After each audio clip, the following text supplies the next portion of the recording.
Hallelujah, hallelujah. ಇವತ್ತಿನ ಈ ದಿವಸಕ್ಕಾಗಿ ದೇವರಲ್ಲಿ ನಾವು ಕೃತಜ್ಞತೆ ಹೇಳುತ್ತೇನೆ. ಹಲ್ಲೆಲೂಯಾ. ಬಂದಿರುವ ನಿಮ್ಮೆಲ್ಲರನ್ನು ಯೇಸು ಕ್ರಿಸ್ತನ ನಾಮದಲ್ಲಿ ವಂದಿಸುತ್ತೇನೆ. ಹಲ್ಲೆಲೂಯಾ. ಎಷ್ಟು ಜನರಿಗೆ ಪರಲೋಕ ಅಂದರೆ ಇಷ್ಟ? ಪರಲೋಕ ಅಂದರೆ ಎಷ್ಟು ಜನರಿಗೆ ಇಷ್ಟ? ಹಲ್ಲೆಲೂಯಾ.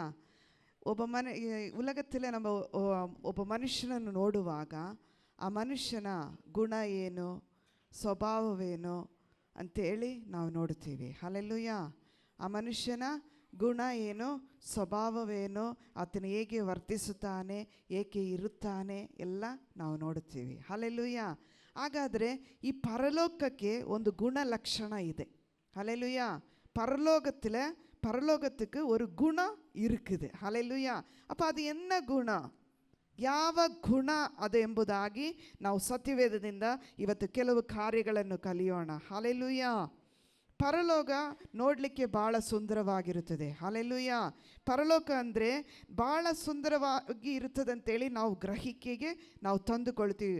ಪರಲೋಕದಲ್ಲಿ ಕಷ್ಟ ಇಲ್ಲ, ದುಃಖ ಇಲ್ಲ, ಸಂತೋಷ, ಯಾವಾಗಲೂ ಸಂತೋಷ, ಕರ್ತನನ್ನು ಸ್ತುತಿಸುವ ಸ್ಥಳ, ಅಲ್ಲಿ ಯಾವಾಗಲೂ ಪ್ರಾರ್ಥನೆ, ಆತನ ಹೊಗಳಿಕೆ ಎಲ್ಲ ಇರುವಂಥ ಸ್ಥಳವೇ ಅದು ಪರಲೋಕ. ಹಲ್ಲೇಲೂಯಾ.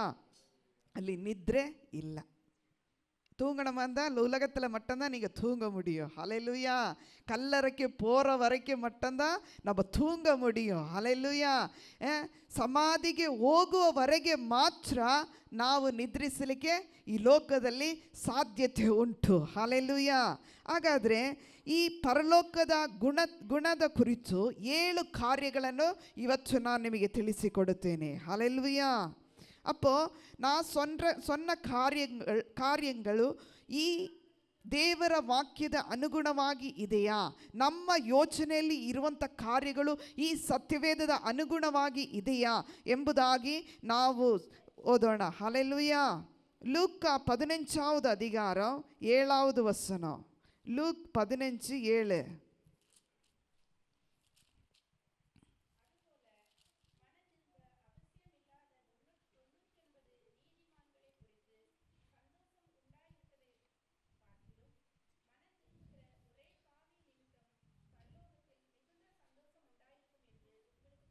ಹಲ್ಲೇಲೂಯಾ. ಈ ಪರಲೋಕ ಹೇಗೆ ಸಂತೋಷಕರವಾಗಿರುತ್ತೆ ಅಂದರೆ, ಲೋಕದಲ್ಲಿ ನಾವು ನೋಡ್ತೀವಿ ಅನೇಕರು ರಕ್ಷಣೆ ಹೊಂದಿಲ್ಲ. ಹಲ್ಲೇಲೂಯಾ. ನಾವು ಚಿಕ್ಕ ಗುಂಪಾಗಿ ದೇವರ ಸಮ್ಮುಖದಲ್ಲಿ ಇದ್ದೇವೆ. ಆದರೆ ಪರಲೋಕ ಹೇಗೆ ಸಂತೋಷದ ಸ್ಥಳ ಅಂತ ಹೇಳೋದಾದರೆ, ಅಲ್ಲಿ ಪರಲೋಕದಲ್ಲಿ ಒಬ್ಬ ಪಾಪಿ, ಈ ಲೋಕದಲ್ಲಿ ಒಂದು ಪಾಪಿ ರಕ್ಷಣೆ ಹೊಂದಿದರೆ ಪರಲೋಕವು ದೊಡ್ಡ ಸಂತೋಷವಾಗಿರುತ್ತದೆ. ಹಲ್ಲೇಲೂಯಾ. ಒಬ್ಬ ಕೆಟ್ಟವನು, ಒಬ್ಬ ಅಶುದ್ಧನು, ಒಬ್ಬ ದೇವರಿಗೆ ಅಯೋಗ್ಯವಾಗಿ ನಡೆದುಕೊಳ್ಳುವ ಒಬ್ಬ ಮನುಷ್ಯನು ರಕ್ಷಣೆ ಹೊಂದಿದರೆ ಪರಲೋಕದಲ್ಲಿ ಸಂತೋಷ ಇರುತ್ತದೆ. ಹಲ್ಲೇಲೂಯಾ. ಹಾಗಾದರೆ ಪರಲೋಕದ ಮೊದಲನೇ ಗುಣ ಏನು? ಸಂತೋಷ. ಹಲ್ಲೇಲೂಯಾ. ಹಾಗಾದರೆ ಲೋಕದಲ್ಲಿ ಜೀವಿಸುವಂಥ ನಮ್ಮ ಜೀವಿತದಲ್ಲಿ ನಾವು ಕ್ರೈಸ್ತರಾದ ನಾವು ದೇವರನ್ನು ಆರಾಧನೆ ಮಾಡುವಾಗ ಮೊದಲನೇದಾಗಿ ನಮ್ಮ ಜೀವಿತದಲ್ಲಿ ಏನು ಬರಬೇಕು? ಸಂತೋಷ. ಹಲ್ಲೇಲೂಯಾ. ನಾವು ನೆನೆಸ್ತೀವಿ ಅಲ್ಲಿ ಹೋದರೆ ಮಾತ್ರ ನಮಗೆ ಪರಲೋಕಕ್ಕೆ ಹೋದ್ಮೇಲೆ ಸಂತೋಷ ಸಿಕ್ಕುವುದು. ಅಲ್ಲ, ದೇವರನ್ನು ನಿಜವಾಗಲೂ ಸತ್ಯದಲ್ಲಿಯೂ ಆತ್ಮದಲ್ಲಿಯೂ ಆರಾಧನೆ ಮಾಡಿದರೆ ಇಲ್ಲಿಯೇ ಆ ಸಂತೋಷವನ್ನು ನೀವು ಅನುಭವಿಸುತ್ತೀರಿ. ಹಲ್ಲೇಲೂಯಾ. ಮೊದಲನೇ ಗುಣ ಏನು? ಪರಲೋಕದ ಸಂತೋಷ. ಹಲ್ಲೇಲೂಯಾ. ಸಂತೋಷಕರವಾದ ಸ್ಥಳ. அந்த இடத்தின் பேர் என்ன? ಸಂತೋಷಕರವಾದ ಸ್ಥಳ. ಅದೇ ಲೂಕನ ಸುವಾರ್ತೆ 16ನೇ ಅಧ್ಯಾಯ 25. ಲೂಕ 16:25. ಅದೇತಾ?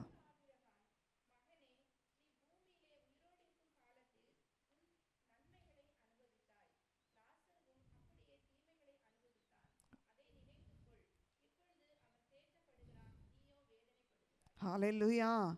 ಪರಲೋಕದಲ್ಲಿ 2ನೇ ಕಾರ್ಯ ಏನಂದರೆ ಸಮಾಧಾನ. ಹಲ್ಲೇಲೂಯಾ. ಪರಲೋಕದ ಸ್ಥಳ ಏನು? ಸಮಾಧಾನದ ತುಂಬಿದ ಸ್ಥಳ. ಹಲ್ಲೇಲೂಯಾ. ಲೋಕದಲ್ಲಿ ಲಾಜರ ಎಂಬ ಒಬ್ಬ ಶ್ರೀಮಂತ ಇದ್ದ. ಒಬ್ಬ ಐಶ್ವರ್ಯವಂತನಿದ್ದನು. ಆತನೇನು ಮಾಡ್ತಿದ್ದ, ಭಾಳ ಗರ್ವದಿಂದ ನಡ್ಕೊಂಡಿದ್ದ. ಎಲ್ಲರನ್ನು ದೂಷಣೆ ಮಾಡ್ತಿದ್ದ. ಅವನಿಗೆ ಎಲ್ಲರನ್ನು ಬಹಳ ರಾಜಕೀಯ ಮಾಡ್ತಿದ್ದ. ಆದರೆ ಅಬ್ರಹಾಮನು ಏನು ಮಾಡ್ತಿದ್ದ, ಆತನು ದೇವರ ದಯೆಯನ್ನು ಹೊಂದಿಕೊಂಡು ಕರ್ತನನ್ನು ಸ್ತೋತ್ರ ಮಾಡಿದನು. ಹಲ್ಲೆಲೂಯ. ಅಲ್ಲಿ ಅಬ್ರಹಾಮನು, ನೀನು ಆಶಿಸಿದ ಸುಖವನ್ನು ನಿನ್ನ ಜೀವಿತದಲ್ಲಿ ಹೊಂದುವಿ, ಆದರೆ ಲಾಜರನು ಕಷ್ಟದಿಂದ, ನೋಡಿ, ಕಷ್ಟವನ್ನು ಹೊಂದುವನು ಎಂದು ನೆನಪಿಗೆ ತಂದುಕೋ. ಹಲ್ಲೆಲೂಯ. ನಾವು ದೇವರ ಸಮ್ಮುಖದಲ್ಲಿ ಪರಲೋಕದ ಗುಣ ಅಂದರೆ ಎರಡನೇದು ಸಮಾಧಾನ. ಹಲ್ಲೆಲೂಯ. ಆಗ ವಿಶ್ವಾಸಿಗಳೇ ನಾವೇನು ಮಾಡಬೇಕು, ಒಬ್ಬರಿಗೊಬ್ಬರು ಸಮಾಧಾನದಿಂದ ಇರಬೇಕು. ಹಲ್ಲೆಲೂಯ. மூன்றாவதாக 1 பேதுரு 1ஆம் அதிகாரம் 4வது வசனம். 1 Peter chapter 1:4. 1ನೇ ಪೇತ್ರ 1ನೇ ಅಧ್ಯಾಯ 4ನೇ ವಾಕ್ಯ.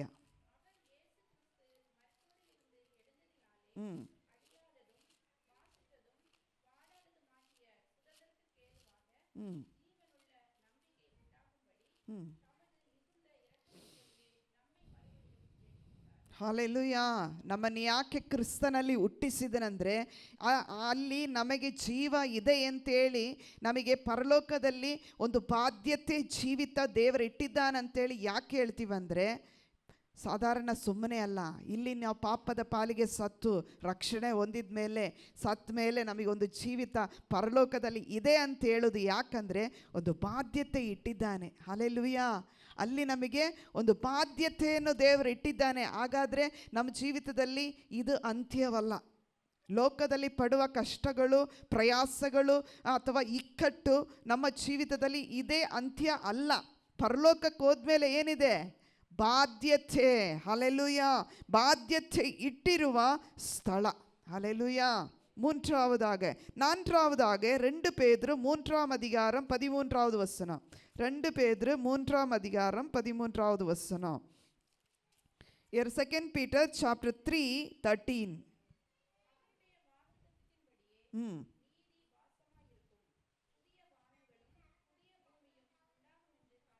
ಹಲ್ಲೆಲೂಯ. ಹಾಗಾದರೆ ಹೊಸ ಒಂದು ವಾಸಸ್ಥಾನ ವಿಶ್ವಾಸಿಗಳಿಗೆ ಅವರ ಮರಣದ ನಂತರ ಇರುವಂಥ ಜೀವಿತದಲ್ಲಿ ವಿಶ್ವಾಸಿಗಳಿಗೆ ಒಂದು ವಾಸ ಸ್ಥಳ ಇದೆ. ಹಲ್ಲೆಲೂಯ. ಎಲ್ಲಿದೆ? ಪರಲೋಕದಲ್ಲಿ. ಹಲ್ಲೆಲೂಯ. ಈ ಲೋಕದಲ್ಲಿ ಯಾರಿಗಾಗಿ ಸ್ವಂತ ಮನೆ ಇಲ್ಲದಿದ್ದರೆ ಅಥವಾ ಸ್ವಂತವಾಗಿ ನನಗೇನು ಇಲ್ಲ ಅಂತ ಹೇಳುವವರಿಗೆ ಏನು ಮಾಡಬೇಕು? ಇಲ್ಲಿ ನೀವು ಸ್ತೋತ್ರಗಳನ್ನು, ಸ್ತುತಿಗಳನ್ನು ದೇವರಿಗೆ ಸರಿಯಾಗಿ ನಡ್ಕೊಂಡ್ರೆ ಅಲ್ಲಿ ತಂದೆಯಾದ ದೇವರು ತನ್ನ ಬಿಡಾರವನ್ನು ಸಿದ್ಧ ಮಾಡುತ್ತಾನೆ. ಹಲ್ಲೆಲೂಯ. ಹಾಗಾದರೆ ನಾವೇನು ಮಾಡಬೇಕು? ಇಲ್ಲಿ ನನ್ನೊಟ್ಟಿಗೆ ಸ್ತೋತ್ರ ಮಾಡಲಿಕ್ಕೆ ನನ್ನ ಕುಟುಂಬದವರಿಲ್ಲ. ஹல்லேலூயா. இந்த இடத்துல என் கூட ஜெபம் பண்ணுறதுக்கு என் குடும்பத்தவங்க இல்லை, ஐயோ எனக்கு என் சகோதரி இல்லை, என் சகோதரன் இல்லை அப்படின்னு சொல்லிட்டு நீங்கள் சொல்கிறவங்க என்ன இருக்கும்? இங்கே நீங்கள் உண்மை உத்தமமாய் ஸ்துதிச்சா அங்கே ஆண்டவர் உங்களுக்கு ஆண்டவருடைய வீட்டில் உங்களுக்கு என்ன ஆகும்? ஆண்டவர் உங்களுக்கு சகோதரா சகோதரி எல்லாரையும் கொடுத்து ஒருமித்து குடும்பமாய் ஆராதிக்க வைப்பார். ஹல்லேலூயா. ஹல்லேலூயா. அப்போ பரலோகத்தில் என்ன இருக்குது?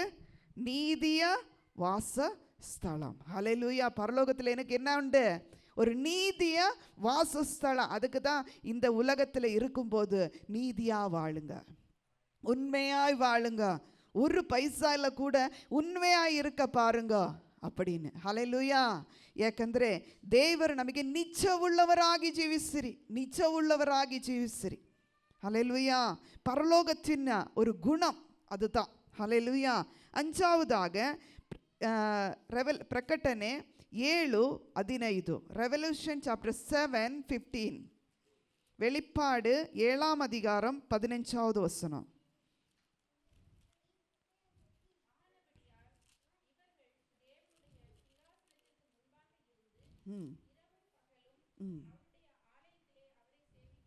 ஹல்லேலூயா. ஹல்லேலூயா.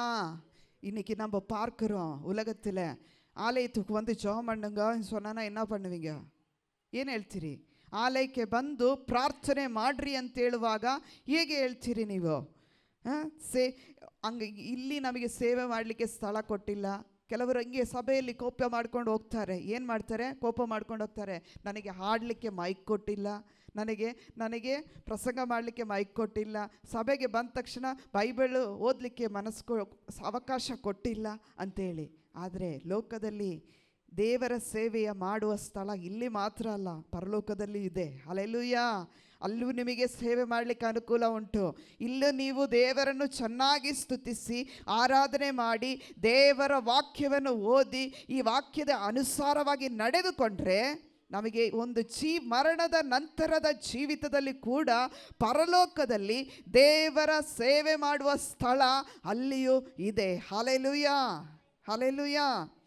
ಅನೇಕರು ಹೇಳ್ತಾರೆ ನನ್ನ ಜೀವಿತದಲ್ಲಿ ಏನು ಕೊಟ್ಟಿಲ್ಲ ಅಂತ ಹೇಳ್ತೀವಿ. ಆದರೆ ಇಲ್ಲಿ ಸರಿಯಾಗಿ ನೀವು ಓದಿದರೆ ಅವರು ದೇವರ ಸಿಂಹಾಸನದ ಮುಂದೆ ಇದ್ದುಕೊಂಡು ಆತನ ಆಲಯದಲ್ಲಿ ಹಗಲಿರುಳು ಸೇವೆ ಮಾಡ್ತಾರೆ. ಹಲ್ಲೆಲೂಯಾ.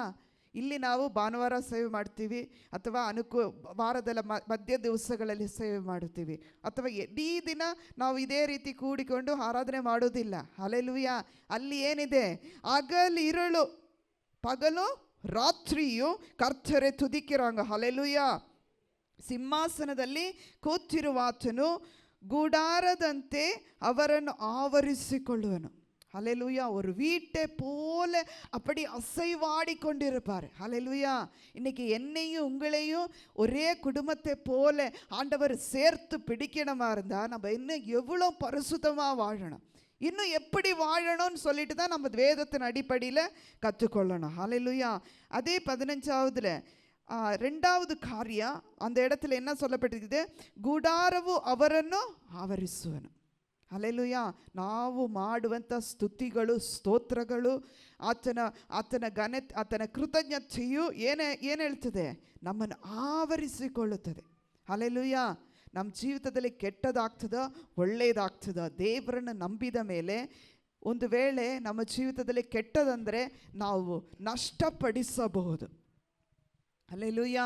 ಹೇಗೆ ಯೋಬನು ದೇವರನ್ನು ನಂಬಿದ ಮೇಲೆ ಆತನು ಎಲ್ಲವನ್ನು ಪ್ರಾರಂಭದಲ್ಲಿ ಕಳಕೊಂಡನು. ಹಲ್ಲೆಲೂಯಾ. ದೇವರನ್ನು ನಂಬಿದ ಕೂಡಲೇ ದೇವರಿಂದ ಕಳ್ಕೊಂಡಾಗ ಏನಾಗ್ತೀವಿ? ಇಂಚಾರಿ ಹೋಗ್ತೀವಿ, ದೇವರನ್ನು ಬಿಟ್ಟು ದೂರ ಹೋಗ್ತೀವಿ. ಆದರೆ ಯೋಬನು ಹಾಗೆ ದೇವರನ್ನು ಬಿಟ್ಟು ದೂರ ಹೋಗಿಲ್ಲ. ಅವನು ಏನು ಮಾಡಿದನು? ದೇವರ ಒಡಂಬಡಿಕೆಯಲ್ಲಿ ದೇವರಲ್ಲಿ ವಿಧೇಯನಾಗಿ ಭಯಭಕ್ತಿಯಿಂದ ನಡೆದುಕೊಂಡದರಿಂದ ಆತನಿಗೇನಾಯಿತು? 2ರಷ್ಟು ಕೂಡಿಸಿಕೊಟ್ಟನು. ಹಲ್ಲೆಲೂಯಾ. ಇವತ್ತು ನಮ್ಮ ಜೀವಿತದಲ್ಲಿ ನಾವು ಮಾಡುವಂಥ ಬಿಸ್ನೆಸ್ ಆಗಲಿ, ನಾವು ಮಾಡುವಂಥ ಕೆಲಸವಾಗಲಿ, ಅಥವಾ ನಮ್ಮ ಜೀವಿತದ ವೈಯಕ್ತಿಕ ಕಾರ್ಯಗಳಾಗಲಿ ನಷ್ಟಪಡುವಾಗ ದುಃಖ ಪಡಬಾರ್ದು. ಹಲ್ಲೆಲೂಯಾ. ನಷ್ಟಪಡುವಾಗ ಏನು ಹೇಳಬಾರ್ದು? ದುಃಖ ಪಡಬಾರ್ದು. ಅದಕ್ಕೆ ಬದಲಾಗಿ ಏನು ಹೇಳಬೇಕು? ದೇವರಿಗೆ ಸ್ತೋತ್ರ ಮಾಡಬೇಕು. ಆಗ ಮಾತ್ರ ದೇವರು ಆವರಿಸುವ ಸ್ಥಳದಲ್ಲಿ ವಾಸ ಮಾಡಲಿಕ್ಕೆ ಸ್ಥಾನ ಉಂಟು. ಹಲ್ಲೆಲೂಯಾ. ದೇವರಲ್ಲಿ ಆವರಿಸಲಿಕ್ಕೆ ವಾಸ. ಇನ್ನು 7வது ஒரு காரியத்தை சொல்கிறேன்.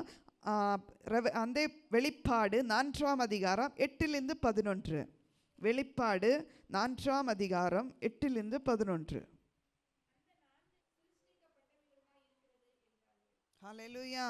ಅದೇ 4ನೇ ಅಧ್ಯಾಯ 8-11 ತನಕ ಯಾರಾದರೂ ಓದಿರಿ ನೋಡು ಕನ್ನಡದಲ್ಲಿ.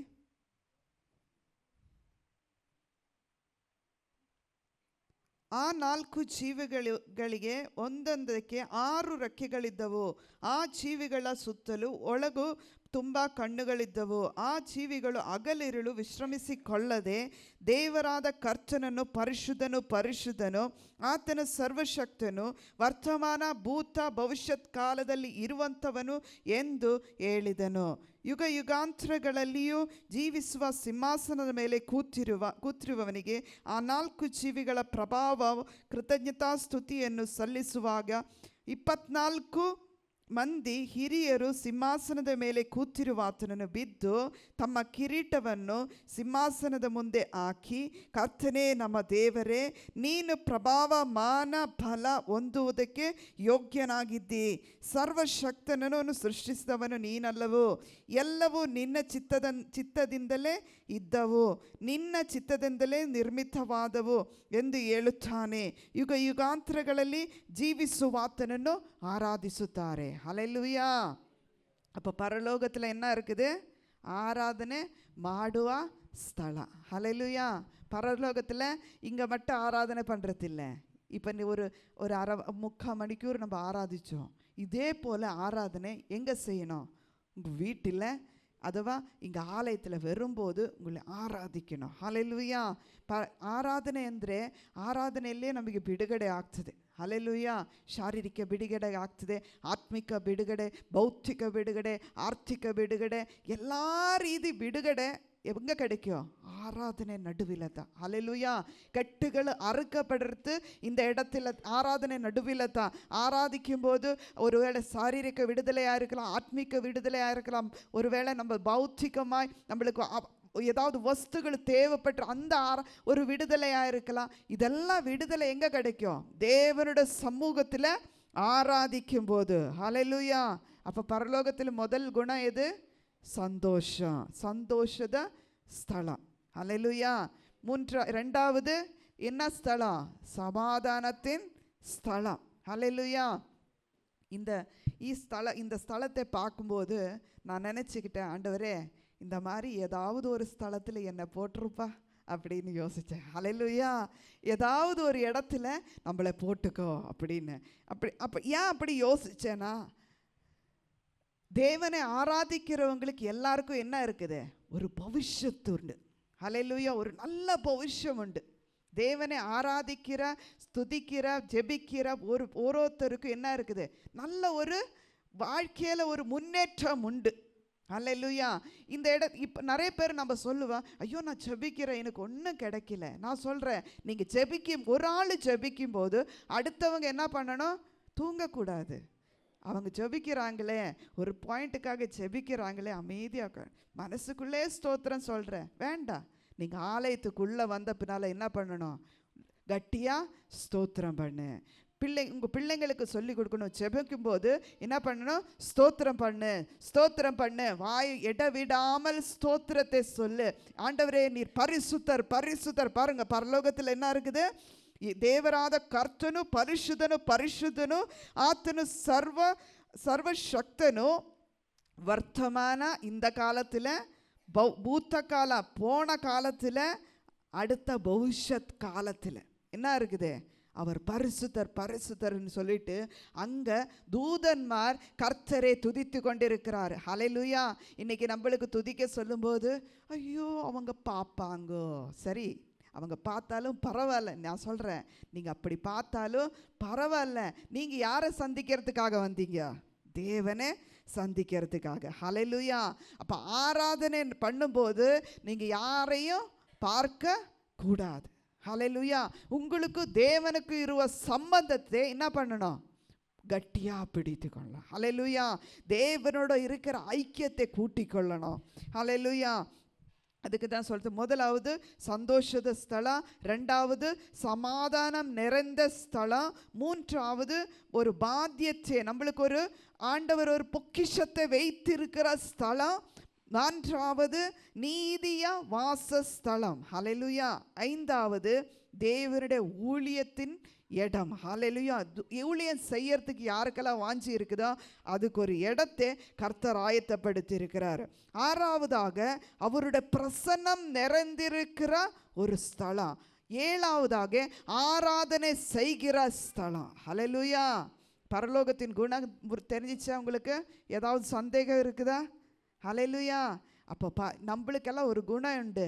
அவங்க ரொம்ப கோவக்காரி, ரொம்ப பேசுகிறாங்க, ரொம்ப அன்போட இருக்கிறாங்க, ரொம்ப சமாதானமாக இருக்காங்க. இந்த மாதிரி எல்லாம் குணங்கள் இருக்குது. அப்போ பரலோகத்துக்கு ஒரு குணம் உண்டு. ஹல்லேலூயா. அந்த குணத்தை எனக்குள்ளே வரணும். ஹல்லேலூயா. எல்லாரும் நினைக்கணும், பரலோகத்தின் குணம் எனக்குள்ள வரணும். ஹல்லேலூயா. அப்போ அந்த பரலோகத்தின் குணம் எனக்குள்ள வந்தாதான் நான் சந்தோஷமாக இருக்க முடியும். நெருக்கத்திலும் கர்த்தரை துதிங்க. ಹಲ್ಲೆಲೂಯಾ. ಇಕ್ಕಟ್ಟಾದ ಸೂழ்ನೆಲೆ, ಇಕ್ಕಟ್ಟಾದ ಪರಿಸ್ಥಿತಿಯಲ್ಲೂ ದೇವರಿಗೆ ಸ್ತೋತ್ರ ಮಾಡಿರಿ. ಹಲ್ಲೆಲೂಯಾ. ಆವಾಗ ನಾವು ಸ್ತೋತ್ರ ಮಾಡಲಿಕ್ಕೆ ಆಗಲ್ಲ. ಕಳೆದ ದಿವಸಗಳಲ್ಲಿ ನನಗೆ ಭಾಳ ಜ್ವರದಲ್ಲಿರುವಾಗ ಒಂದು ಕಡೆ ಕ್ಲಿನಿಕ್ಗೆ ಹೋದೆ. ಅಲ್ಲಿ ಹೋದಾಗ ಮೆಡಿಸಿನ್ ಕೊಟ್ಟರು, ಎಲ್ಲ ತಿಂದೆ, ಅವತ್ತು ಸರಿಯಾದೆ. ನಂತರದ 2ನೇ ದಿನ ಹೋದೆ. ಹೀಗೆ ಹೆಚ್ಚು ಕಡಿಮೆ ಒಂದು ವಾರದ ಗಟ್ಟಲೆ ಪಾಸ್ಟ್ರು ನನ್ನನ್ನು ಕರ್ಕೊಂಡೋಗಿ ಬರ್ತಾಯಿದ್ರು. ನಾನು ಆ ಕೊನೆಯ ದಿವಸದಲ್ಲಿ ನೆನೆಸಿದೆ, ಪ್ರತಿದಿನ ತಿಂದು ಮಲಗಿದಾಗ ಎಷ್ಟು ನಿದ್ರೆ ಅಂದರೆ ಡೀಪಾಗಿ ಬೆಡ್ಡಿಂದ ಏಳಬೇಕಂತ ನನಗೆ ಮನಸ್ಸಿದೆ, ಆದರೆ ಏಳಲಿಕ್ಕೆ ಆಗಲ್ಲ. ಹಲ್ಲೆಲೂಯಾ. ಆ ರೀತಿಯಲ್ಲಿ ನಾನು ಹಂಗೆ ಮಲ್ಕೊಂಡಿದ್ದೆ. ಹಲ್ಲೆಲೂಯಾ. ಆಹಾರ ಎಲ್ಲವೂ ಅಮ್ಮ ನನಗೆ ತಂದು ಕೊಡ್ತಾಯಿದ್ರು. ಅಮ್ಮ ಮತ್ತು ಪಾಸ್ಟರ್ ನನಗೆ ತಂದು ಕೊಡ್ತಾಯಿದ್ರು. ಆವಾಗಲೂ ತಿನ್ನು ಅಂತ ಹೇಳುವಾಗಲೂ ಹೇಳ್ಬೇಕಂತ ಇದೆ, ಆದರೆ ಶರೀರ ಮಲಗು ಅಂಥೇಳಿ ಹಂಗೆ ಮಲಗಿಸ್ತಿದ್ರು. ಆದರೆ ನಾನು ಒಳಗೆ ಒಂದು ಕಾರ್ಯ ಮಾಡಿದೆ, ದೇವರಿಗೆ ಸ್ತೋತ್ರ ಮಾಡಿದೆ. ಯಾವತ್ತು ನನಗೆ ಹೇಳಲಿಕ್ಕೆ ಸ್ವಲ್ಪ ಅನುಕೂಲ ಆಯ್ತಲ್ಲ, ಆವಾಗ ನಾನೇನು ಮಾಡಿದೆ, ಅಲ್ಲಿಂದ ಇಳಿದು ಕೆಳಗೆ ಬಂದೆ. ಹಲ್ಲೆಲೂಯಾ. ಅಲ್ಲಿಂದ ಇಳಿದು ಇಲ್ಲಿ ಬಂದು ಪ್ರಾರ್ಥನೆ ಮಾಡಬೇಕೆಂಬುದಾಗಿ ನನಗೆ ಅನಿಸಿತು. ಹಲ್ಲೆಲೂಯಾ. ಅಲ್ಲಿ ಇನ್ನೂ ಮಲ್ಕೊಂಡಿದ್ರೆ ಹೀಗೆ ಮಲ್ಕೊಂಡೇ ಇರಬೇಕು, ಆದರೆ ಎದ್ದು ಕರ್ತನಲ್ಲಿ ಸ್ತೋತ್ರ ಮಾಡುತ್ತಾ ಸ್ತುತಿ ಮಾಡುತ್ತಾ ಮಾಡಲಿಕ್ಕೆ ಪ್ರಾರಂಭಗೊಂಡಾಗ ಆ ಬಲಹೀನ ಹೇಗೆ ಬಂತೋ ಹಾಗೇ ಹೋಯಿತು. ಹಲ್ಲೆಲೂಯಾ. ಹಲ್ಲೆಲೂಯಾ. ದೇವರಿಗೆ ಸ್ತೋತ್ರ. ದೇವರು ನಮ್ಮನ್ನು ಕೆಲವೊಮ್ಮೆ ನಮ್ಮ ಜೀವಿತದಲ್ಲಿ ಕೆಲವು ಅನುಭವಗಳು ಅಥವಾ ಕೆಲವು ಪರಿಸ್ಥಿತಿಗಳನ್ನು ತರುವಾಗ ಅದು ನಮ್ಮ ಒಳ್ಳೆಯದಕ್ಕಾಗಿ. ಹಲ್ಲೆಲೂಯಾ. ஹல்லேலூயா. எத்தனை பேர் நம்புறீங்க? ஆண்டவரே, என் வாழ்க்கையில் வந்த காரியங்களை குறித்து நான் என்ன சொல்லணும்? நன்றியை சொல்லணும். ஒருவேளை வியாதியாகட்டும், பலகீனமாகட்டும், சோர்வாகட்டும், நம்ம ஜீவிதத்தில் வருகிற கஷ்டங்களாகட்டும், நஷ்டம் ஆகட்டும், இதுக்கெல்லாம் என்ன பண்ணணும்? ಸ್ತೋತ್ರ பண்ணணும். ಹಲ್ಲೆಲೂಯಾ. ಈ ನಮ್ಮ ಜೀವಿತದಲ್ಲಿ ಬರುವಂಥ ಕಷ್ಟಗಳಾಗಲಿ, ಪ್ರಯಾಸಗಳಾಗಲಿ, ಇಕ್ಕಟ್ಟಾಗಲಿ, ತೊಂದರೆಗಳಾಗಲಿ, ಇದಕ್ಕಾಗಿ ಏನು ಮಾಡಬೇಕು? ದೇವರಿಗೆ ಸ್ತೋತ್ರ ಎಂಬ ಸಿಂಹಾಸನವನ್ನು ಕಟ್ಟಬೇಕು. ನೀವು ಈ ಸಿಂಹಾಸನವನ್ನು ಪರಲೋಕದಲ್ಲಿ ಹೋಗಿ ಯಾರು ಸೈಟ್ ತಗೊಂಡು ಮನೆ ಕಟ್ಟಲ್ಲ. ಹಲ್ಲೆಲೂಯಾ. ಕಳೆದ ದಿವಸದಲ್ಲಿ ನಾನು ನೋಡಿದೆ, ಇದು ವಾಯುಮಂಡಲದಲ್ಲಿ ಒಂದು ಜಾಗ ತಗೊಂಡಿದ್ದಾರಂತೆ ಕೇರಳದ ಒಬ್ಬ ವ್ಯಕ್ತಿ. ಹಲ್ಲೆಲೂಯಾ. ನ್ಯೂಸಲ್ಲಿ ನೋಡಿದೆ, ವಾಯುಮಂಡಲದಲ್ಲಿ ಆತನು ಸ್ಥಳವನ್ನು ತಗೊಂಡಿದ್ದಾರೆ. ಆತನು ಎಲ್ಲ ತಗೊಂಡದು ರಿಜಿಸ್ಟ್ರೇಷನ್ದು ಎಲ್ಲವನ್ನು ಅದನ್ನು ಲೀಗಲಿ ತಗೊಂಡು ಬಂದು ಎಲ್ಲವನ್ನು ತೋರಿಸ್ತಿದ್ದ. ಆವಾಗ ಅಲ್ಲಿ ಯಾಕೆ ತಗೊಂಡೆ ಅಂತ ಹೇಳಿದಾಗ ಜನರು ಕೇಳಲಿಕ್ಕೆ ಪ್ರಾರಂಭಿಸುವಾಗ ಆತನೇನು ಹೇಳಿದ್ದು ಗೊತ್ತಾ? ಇವತ್ತು ಇಲ್ಲಿ ಸೈಟಿಗೆ ಒಂದೊಂದು ದಿನವೂ ರೇಟ್ ಜಾಸ್ತಿ ಆಗ್ತಿದೆ, ಅಲ್ಲಿ ನಾಳೆ ಇಲ್ಲಿ ಸ್ಥಳ ಇಲ್ಲದ್ರೆ ಅಲ್ಲಿಯಾದರೂ ಹೋಗಿ ವಾಸ ಮಾಡೋಣ. ಹಲ್ಲೆಲೂಯಾ. ನನಗೆ ಆಗದಿದ್ದರೂ ನನ್ನ ಭವಿಷ್ಯತ್ತಿನ ನನ್ನ ಮಕ್ಕಳಿಗಾದರೂ ಆಗಲಿ ಅಂಥೇಳಿ ಆತನಿಗಿರುವ ಒಂದು ಆಸೆ. ನೋಡ್ರಿ, ಮನುಷ್ಯನಿಗೆ ಇಂಥ ಆಸೆ, ಇಲ್ಲಿ ತಗೊಳ್ಳಿಕ್ಕೆ ಆಗದಿದ್ರೆ ವಾಯುಮಂಡಲದಲ್ಲಿ ತಗೊಳ್ಳುವ. ಹಲ್ಲೆಲೂಯಾ. ಎಷ್ಟೋ ಜನರು ಮದುವೆ ಎಲ್ಲಿ ನಡೆಸ್ತಾರೆ? ಸಮುದ್ರದ ಆಳಕ್ಕೆ ಹೋಗಿ ಮದುವೆ ಮಾಡುವವರಿದ್ದಾರೆ. ಏರೋಪ್ಲೈನ್ಗಳಲ್ಲಿ 2 ಕುಟುಂಬದವರು ಒಂದಾಗಿ ಏರೋಪ್ಲೈನಲ್ಲಿ ಫ್ಲೈ ಆಗಿ ಅಲ್ಲೇ ಮದುವೆ ಮಾಡಿಕೊಳ್ಳುವವರಿದ್ದಾರೆ. ಹಲ್ಲೆಲೂಯಾ. ಆದರೆ ನಮ್ಮ ಆಸೆ ಏನು? ನಮಗೂ ದೇವರಿಗಿರುವ ಸಂಬಂಧವನ್ನು ಕಟ್ಟಿಕೊಳ್ಳೋದು. ಹಲ್ಲೆಲೂಯಾ. ಹಲ್ಲೆಲೂಯಾ. ನಮಗೂ ದೇವರಿಗಿರುವಂಥ ಒಡಂಬಡಿಕೆಯನ್ನು ದೃಢ ನಿರ್ಧಾರಕ್ಕೆ ತರುವುದೇ ನನ್ನ ಮತ್ತು ನಿಮ್ಮ ಆಸೆಯಾಗಿರಬೇಕು. ಹಲ್ಲೆಲೂಯಾ. ಹಲ್ಲೆಲೂಯಾ. ದೇವರ ನಾಮಕ್ಕೆ ಮಹಿಮೆ ಉಂಟಾಗಲಿ.